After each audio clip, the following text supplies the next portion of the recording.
कोई भी काम जब हम करते हैं, उस काम में अगर हम सीरियस नहीं हैं तो फिर हम उस काम में कभी भी सफलता को प्राप्त नहीं कर सकते हैं। और दो तरीके से आप सभी लोगों को मालूम है कि जीवन में कोई भी काम आप कर रहे हैं, दो तरीके से उस काम को किया जाता है। एक टाइम पास के लिए किया जाता है और एक सीरियसनेस के साथ किया जाता है। और जब भी किसी काम को आप और हम टाइम पास के लिए करते हैं तो उस काम में हमें और आपको बहुत बड़ी सफलता प्राप्त नहीं होती है। लेकिन जब हम किसी काम को सीरियस होके करते हैं ना, तो वहां पे आपको और हमें जो है वो बहुत बड़ी सफलता जो है वो प्राप्त होती है। तो आप इस बिजनेस में आए हैं तो इस बिजनेस में अब आपको ये चेक करना है कि इस बिजनेस में अगर आपको सफल होना है तो टाइम पास तरीके से तो इस बिजनेस में सफल नहीं हुआ जा सकता। इस बिजनेस में अगर आपको सफल होना है तो आपको सीरियस तो होना पड़ेगा। मैं थोड़े सीरियस की भी बात नहीं करूंगा, 100% सीरियस होना पड़ेगा। और बगैर सीरियस हुए, जैसा मैंने अभी आपको बताया, दोबारा उस लाइन को रिपीट करूंगा, किसी भी काम में आप सफल नहीं हो सकते। मेरा मानना यह है कि अगर हम बात करें सुपरस्टार अमिताभ बच्चन की, जो आज की डेट में सुपरस्टार हैं और बहुत कई दशकों से वो सुपरस्टार हैं, अगर वो सुपरस्टार बने हैं तो उसके पीछे उनका सीरियसनेस जो है वो बहुत ज्यादा है। उनके साथ के जितने भी एक्टर हैं वो सबके सब रिटायरमेंट ले चुके हैं, उनको काम नहीं मिलता है। लेकिन आज की डेट में भी अमिताभ बच्चन जो हैं वो सुपर एक्टिव रहते हैं अपने काम में। चाहे एड बनाने के लिए आप देख लीजिए, वहां भी वो एक्टिव रहते हैं, फिल्मों के लिए देख लें, वहां भी एक्टिव रहते हैं। यानी कि उम्र के उस पड़ाव पे वो पहुंच गए हैं जहां पे लोग ये सोचते हैं, हिंदुस्तान में खासकर, कि भाई अब तो रिटायरमेंट ले ली जाए, अब तो पोते बड़े हो गए, पोतियां बड़ी हो गई, उनको उनके लिए उनके साथ खेलना है या ये करना है। लेकिन उनकी सोच ऐसी नहीं है। और केवल अमिताभ बच्चन नहीं है, इस हिंदुस्तान के अंदर, इस दुनिया में बहुत सारे लोग ऐसे हैं जो रिटायरमेंट की एज के बाद भी अपने काम में बहुत ज्यादा बिजी हैं। और सबसे मजेदार वाली बात यह है कि अमिताभ बच्चन को पैसे की किसी बात की भी कमी नहीं है। सबसे मजेदार वाली बात क्या है कि अमिताभ बच्चन को पैसे की भी कमी नहीं है कि ऐसा हो रहा हो कि उसके पास खाने के लिए पैसे नहीं है तो जी उसको तो मजबूरी है जी इस उम्र में काम कर लो, ऐसा भी नहीं है।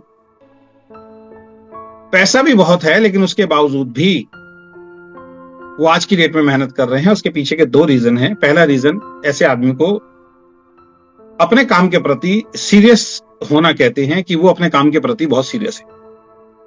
दूसरा, कहीं ना कहीं एक चीज और होती है कि अपने जीते जी इंसान जितना पैसा कमा के चला जाए अपने बच्चों के लिए, उतना ज्यादा सही रहता है। क्योंकि एक फेस अमिताभ बच्चन ने भी ऐसा देखा अपनी लाइफ में जहां पे उनको बहुत स्ट्रगल करना पड़ा और एक सुपरस्टार जो है बिल्कुल जमीन पे आ गया था और उनके ऊपर बहुत सारे कर्जे हो गए थे। तो अपने काम के प्रति सीरियस होना। क्रिकेट अगर कोई खेल रहा है, उस क्रिकेट के अंदर बहुत सारे क्रिकेटर ऐसे आए, सचिन तेंदुलकर के साथ, सचिन तेंदुलकर से पहले और सचिन तेंदुलकर के बाद, जो कब आए कब चले गए ना आपको पता लगा ना हमें पता। कई प्लेयर तो ऐसे हैं जिनको आज की डेट में आप कमेंट्री देते सुनते हैं तो आपको ये पता लगता है अच्छा ये भी इंडियन क्रिकेट टीम में खेलता। लेकिन सचिन तेंदुलकर ने जो रिकॉर्ड्स बनाए ना, उसकी बराबरी ना उससे पहले के प्लेयर कर पाए, ना उसके बाद के प्लेयर कर पाए, और ना आज के जो प्लेयर हैं उसके आसपास हैं। बहुत सारे प्लेयर्स की बात कर, लेकिन उन्हीं प्लेयर्स में एक प्लेयर आता है रोहित शर्मा, उन्हीं प्लेयर में एक प्लेयर आता है विराट कोहली, जिनको देख के ऐसा लगता है कि वो सचिन तेंदुलकर से बहुत आगे निकल जाएगा। विराट कोहली को देख के ऐसा लगता है, उसके खेलने के तरीके को देख के ऐसा लगता है, उसके रिकॉर्ड्स को देख के ऐसा लगता है कि वो सचिन तेंदुलकर से भी आगे निकल जाएगा। यानी अभी तक क्रिकेट के अंदर जितने भी रिकॉर्ड्स बने हैं वो सारे के सारे रिकॉर्ड जो है वो विराट कोहली उस जगह पे खड़ा है कि वो सारे रिकॉर्ड तोड़ के वो नंबर 1 प्लेयर दुनिया का बनने वाला है। कैसे? सीरियसनेस। पैसे की कमी नहीं है उसके पास, वो आज की डेट में पैसे के लिए थोड़ी खेलता है। पैसा तो ऐसे लोगों के लिए सेकेंडरी पार्ट हो जाता है।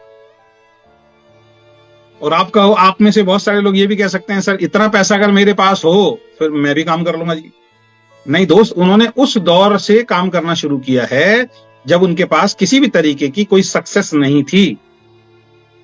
एक नॉर्मल प्लेयर, एक नॉर्मल एक्टर के रूप में अमिताभ ने शुरू किया, एक नॉर्मल प्लेयर के रूप में विराट कोहली ने शुरू किया। ऐसा थोड़ी था कि वो जन्मजात करोड़पति थे या जन्मजात वो अमीर थे।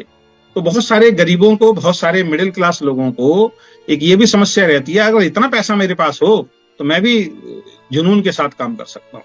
खासकर डायरेक्ट सेलिंग में जैसे बोलते हैं ना, जैसे हम आपके सीनियर के बारे में कई बात करते हैं कि भाई उनके जैसा आप काम कीजिए, तो आप में से बहुत सारे लोग अंदर ही अंदर सोचते होंगे, आपस में बातचीत करते होंगे, अरे सर 50,000 रुपए हमें भी आ रहा हो ना तो हम देखो कितना जबरदस्त काम करते हैं। सर 1 लाख रुपए अगर मुझे भी आ रहा हो ना, फिर देखो मैं कितनी तेजी से काम करूंगा। सर 20 लाख अगर मैंने भी कमा लिए होते ना नेटवर्किंग से, फिर देखिए मैं कितना बड़ा काम कर देता। लेकिन ये कहना बहुत आसान है, लेकिन आप जिसकी बात हम कर रहे हैं, जिसका उदाहरण हम जब देते हैं, उसका थोड़ा सा लाइफ में पीछे जाके उसके बैकग्राउंड को चेक कीजिए कि वो आज जो 10,000 रुपए महीने पे है, जो 20,000 रुपए महीने पे है, जो 50,000 रुपए महीने पे है, जो 1 लाख रुपए महीने पे है, जिसने 5 लाख, 10 लाख, 20 लाख, 25 लाख या लगभग 30 लाख के आसपास जो कमाने जा रहे हैं, उन लोगों का स्ट्रगल क्या रहा है। इसीलिए कहते हैं जब इंसान सफल हो जाता है ना, तो उसकी असफलता की स्टोरी किसी को ध्यान नहीं रहती। कई बार उस इंसान को खुद भी ध्यान नहीं रहती है। सफलता के पीछे उस आदमी ने कितना स्ट्रगल किया है वो सुनने के लिए, देखने के लिए कोई तैयार नहीं होता। बस यही कहते हैं यार किस्मत का कितना धनी है, इसने देखो कितना पैसा कमाया। कि लोग ये कहते हैं कि अगर सर मैं सफल हो जाऊं ना फिर देखो मैं मेहनत करूंगा। सफलता कहती है तू मेहनत कर तो सफल होगा। इतनी छोटी सी बात हमें समझ में नहीं आती है। सफलता क्या बोल रही है, सक्सेस क्या बोल रही है, इनकम क्या बोल रही है कि मैं तेरे पास आने के लिए तैयार हूं, लेकिन तू मेहनत करेगा तभी तो। और आप क्या कह रहे हो, पैसा आएगा फिर देखो मैं क्या मेहनत करता हूं।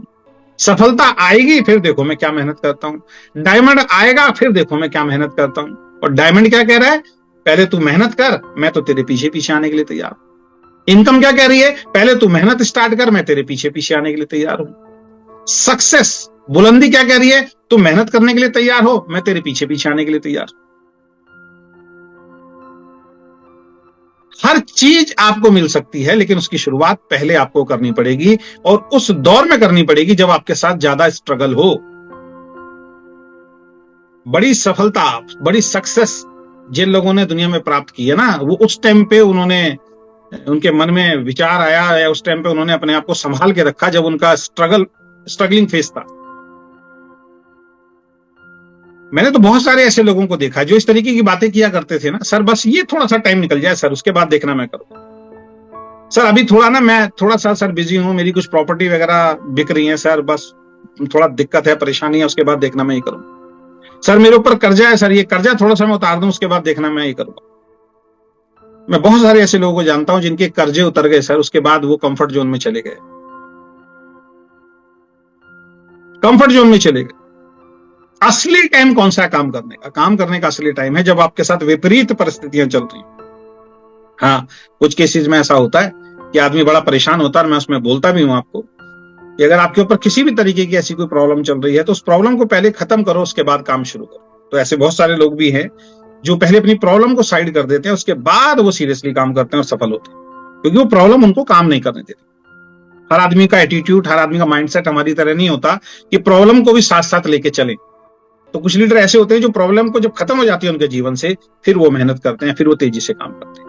लेकिन अगर वो प्रॉब्लम आपके जीवन से खत्म हो गई और उसके बाद आप मेहनत नहीं कर रहे हो, फिर समस्या आप में, फिर उस प्रॉब्लम में समस्या नहीं थी, फिर समस्या आप